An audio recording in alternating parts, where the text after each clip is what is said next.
vamos fazer contato com a professora do programa de pós-graduação em Ciência Política da Universidade Federal do Rio Grande do Sul, Silvana Krause. Bom dia, Silvana. Bom dia, é um prazer estar aqui na Rádio Brasil Atual. Prazer é nosso.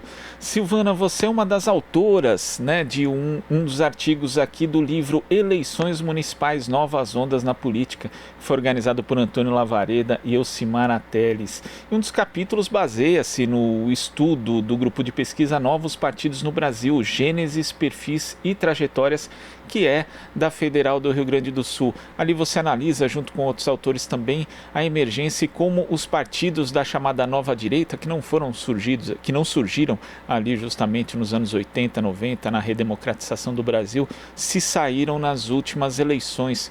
Quais são as conclusões desse artigo e também o que esperar desses partidos nas eleições de 2020?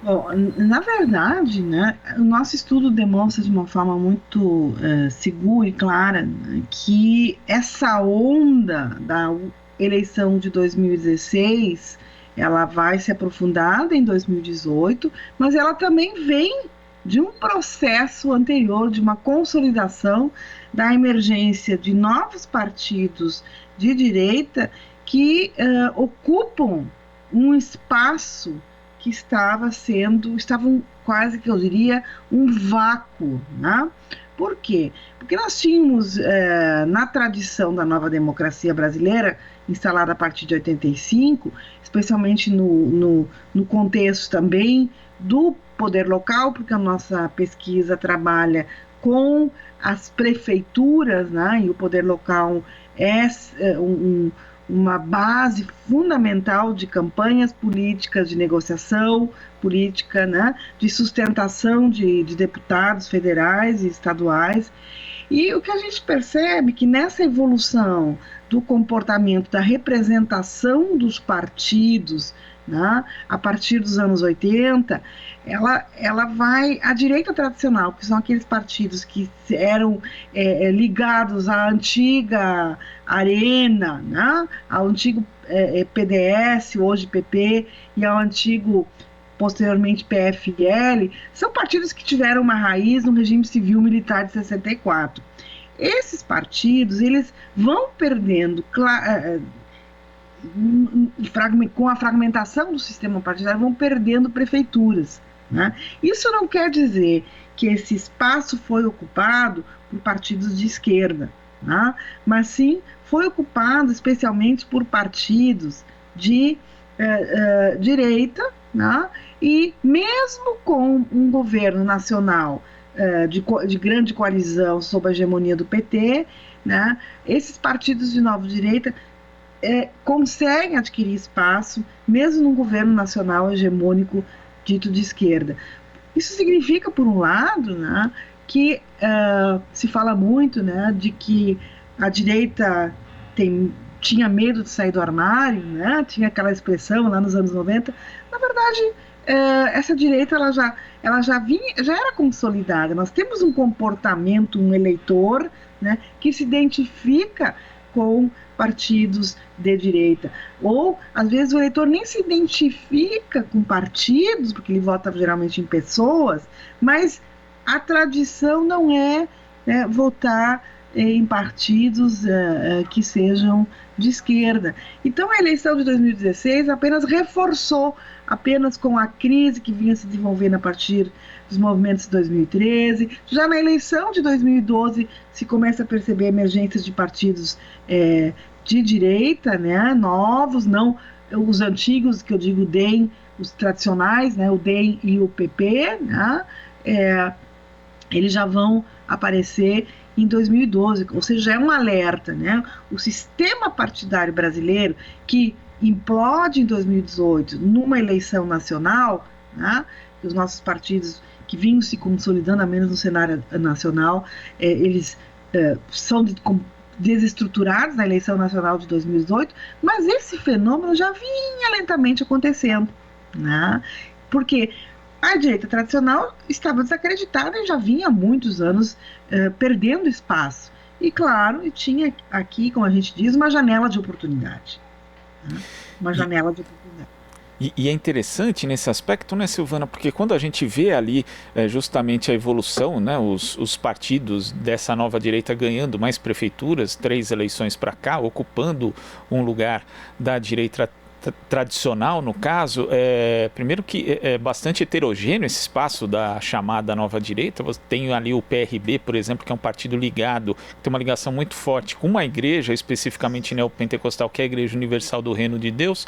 A gente tem o Partido Novo, que é um partido de corte mais ultraliberal, no caso. Tem o PSL, que é um partido bastante heterogêneo por dentro mesmo, né? Tem várias ali personalidades, pessoas que representam mais um pouco essa chamada antipolítica e pelos resultados ali, por exemplo, da última eleição, a gente tinha o PSDB interrompendo uma trajetória de declínio. Ele perdia prefeituras a cada eleição, o que poderia até projetar que na eleição de 2018 o PSDB poderia ser bem sucedido, e o que aconteceu foi exatamente o contrário. O PSDB inclusive perdeu deputados, teve um desempenho pífio ali na eleição presidencial com o Geraldo Alckmin. Quer dizer, na verdade era uma leitura que até as figuras tiveram sucesso ali em 2016 pelo PSDB, como por exemplo o prefeito João Dória, que ganhou a eleição no primeiro turno na capital paulista, representavam na prática um pouco esse sentimento de antipolítica, não, Silvana? Na verdade, essa perda, né, em 2018 de representação na Câmara do PSDB e na eleição de 2016 municipal, tudo indicava que o PSDB seria, dentro daquela trajetória que o Brasil vinha disputando entre PT e PSDB, o cenário nacional, né? Com a crise, com o crescimento do antipetismo, que é uma outra discussão, né? O PSDB estava conseguindo ocupar esse espaço. No entanto, devido a uma série de estratégias que o PSDB assume e escândalos também, né, de corrupção, isso faz o PSDB perder a sua representação em 2018, o que em 2016 as eleições municipais eram alvissareiras ao PSDB, né? E, bom, mesmo com o discurso, como você muito bem colocou, né, do João Dória, né, da antipolítica, né, da nova política, isso não foi sustentável em função dos escândalos e a crise interna que o PSDB acaba vivenciando com as denúncias e a crise de sucessão de direção do PSDB, né? E esses novos partidos, como você muito bem citou, eles são partidos bastante fragmentados, né? Eles não são partidos coesos, eles não são partidos ainda com capilaridade nacional. A gente pode ver que você citou bem o PSL, né? O PSL ele já sofreu, vamos dizer assim, uma perda quando uma parte do PSL sai do partido no momento em que o nosso presidente se filia ao partido, né? O movimento Livres, né? Não aceitou, não ficou satisfeito com a entrada da candidatura do presidente Bolsonaro e fragilizou nesse momento, né, a saída de um movimento que tinha uma proposta ideológica, né, de identidade, que afinal de contas os partidos precisam ter, né, uma proposta, não de ideologia, que se fala tanto que ideologia é uma coisa negativa, mas não, o partido precisa ter uma perspectiva programática, um modelo de apresentação de desenvolvimento de sociedade. Isso não é uma coisa feia, como se julga hoje, né? E o movimento Livres dentro do PSL significava isso. Então, com a entrada do presidente como candidato do PSL, isso também, no entanto, em 2018 o PSL implode de vitória eleitoral, né? Mas eu julgo que isso também é muito circunstancial, né? Muito circunstancial. Agora, esses partidos, eles também têm aí duas características, que alguns deles, né, relações com movimentos que emergiram ali justamente em 2013, como o MBL e outros movimentos ali de corte conservador né? E também tem, justamente por conta dessa relação com esses movimentos, uma presença muito forte no meio digital, o que foi inclusive fundamental aí nas eleições de 2018. A gente fala que foi fundamental para a eleição do presidente Jair Bolsonaro, mas não só. Quando a gente olha ali, inclusive os deputados, né? O PSL elegeu a segunda maior bancada na Câmara dos Deputados, também houve ali uma influência muito forte do meio virtual. Isso mudou um pouco a discussão política no Brasil, e que tipo de impacto isso pode ter agora nas eleições de 2020? Sem dúvida, né? Você falou MBL, né? Uma coisa que eu acho que é importante se ter muito claro, que também são movimentos bastante fragmentados, né? E sofreram impacto com as denúncias de corrupção e de irregularidades do MBL, por exemplo, né? E o MBL vem como movimento anticorrupção. E sabe-se que há denúncias, né, e investigações e irregularidades já mostradas em relação a esse movimento MBL. Isso também, de novo, mostra que é quase um sopro. Vai e vai embora, né? Vem, emerge e vai embora, né? Mas a pergunta que é sobre a questão da internet, dos meios digitais, vamos dizer assim, né? Sem dúvida é um grande impacto, né? E o desafio todo hoje é como chegar no eleitor, né, com as mídias, com os meios digitais. Até porque o eleitor ele não quer mais muito debate, né? Ele quer impacto, ele quer frases prontas, ele quer certezas, ele não quer, ele quer ou sim ou não, né? Ele quer respostas simplificadas, e a realidade não é simples. Né? A realidade exige reflexão técnica, né? Exige reflexão de conhecimento também, né? E a gente percebe que o eleitor não quer, ele quer, assim, ele dá uma resposta, ele quer uma resposta da classe política, rápida, concisa e pronto, né? Ele não está a fim de escutar o contraditório, ele não está, e isso ficou muito evidenciado na eleição de 2018, né? Se falava no novo, um outsider, né? Eu tinha uma coluna na Folha de São Paulo no ano eleitoral, né, para cobrir o ano eleitoral.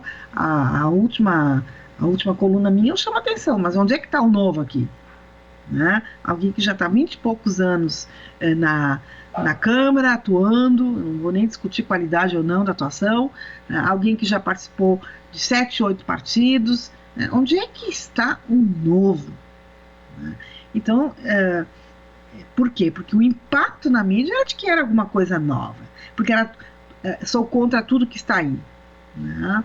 E política não é sou contra tudo que está aí. Política é o que eu quero, o que eu vou fazer. Contra tudo que está aí não se governa. Né?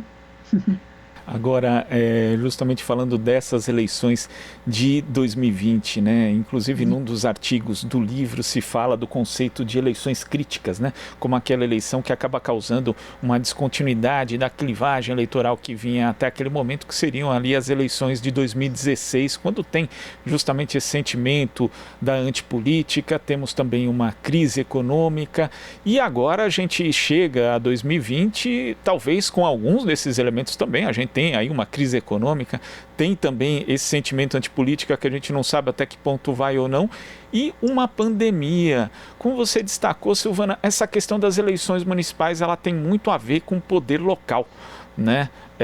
E como a gente pode prever, por exemplo, os impactos, ou é possível prever os impactos, por exemplo, do distanciamento social em relação justamente a essa relação que os vereadores, os candidatos a vereadores estabelecem ali com as suas bases eleitorais? É uma eleição bem diferente, por exemplo, da de deputado federal e da para deputado estadual também, né? É possível prever o impacto disso, e também o impacto justamente de alguns governos que vieram no embalo dessa antipolítica e já fracassaram, como por exemplo o governo do Rio, do Wilson Witzel. A gente tem problemas também em Santa Catarina e em outros lugares. É possível prever o impacto disso? Pode haver, por exemplo, um refluxo para a política tradicional agora nessas eleições? Política tradicional entre aspas, obviamente, né? Porque, como você mencionou, nem tudo que é vendido como novo é novo de fato, mas é possível que a gente tenha uma cena política mais semelhante à anterior de 2016, ou não chegou esse momento ainda? Bom, o cenário da pandemia realmente altera a expectativa, né? O que é possível se dizer, né, é que a eleição disruptiva, que já começa, né, a dar seus sinais em 2016, né, um pouco em 2012, como eu havia dito, ela não vai simplesmente ser esgotada em 2020. Né? O que é possível a gente pensar que o eleitor no poder local vai ter um comportamento mais retrospectivo. Em que sentido? No sentido de que ele vai ser um voto menos pautado, né? Isso é talvez, né, pautado num debate ideológico contra tudo que está aí, mas muito mais um debate o que meu prefeito, né, da minha cidade fez para enfrentar essa crise que nós estamos vivendo. Né? Então, pode surgir uma perspectiva do voto pragmático do eleitor. Não é um voto... não estou dizendo que ele é um voto racional, porque vai depender muito de como o eleitor percebe se ele está sendo ou não protegido, se a sua cidade está sendo bem cuidada ou não. Né? Aí, creio que para quem trabalha com marketing político esse ano, é muito interessante ver o que o eleitor entende como estar sendo bem cuidado com a pandemia, o que o prefeito está fazendo pela sua cidade, porque uma coisa é o comerciante, que é o mais prejudicado, estou aqui, talvez não é, né, mas o que mais pressiona, né, para que o comércio, que o distanciamento não aconteça e não seja permitido, enfim, né, esse eleitor vai ter uma reação em relação ao prefeito que teve mais rigidez no controle, né, da circulação. Por outro lado, as populações mais vulneráveis vão talvez gostar, né, da distribuição de proteção social neste momento de pandemia. Então, o tema vai ser provavelmente o que eu fiz para vocês nesta pandemia. Fiz bem ou não fiz bem? Claro, o que é avaliado como fazer bem ou fazer mal não é homogêneo, né? O eleitor ele é extremamente heterogêneo, ele avalia de acordo com a sua realidade imediata, né?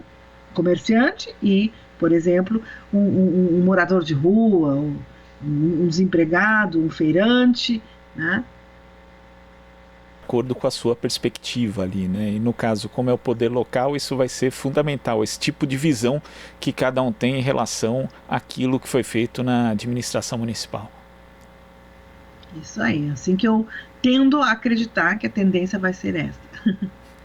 Tá certo, Silvana. Queria agradecer sua participação aqui no Jornal Brasil Atual e até a próxima. Eu que agradeço a participação, sempre é uma grande satisfação. Satisfação é nossa.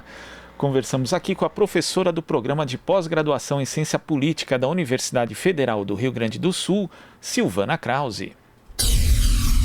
Aqui você ouve as notícias que os outros não dão. Jornal Brasil Atual.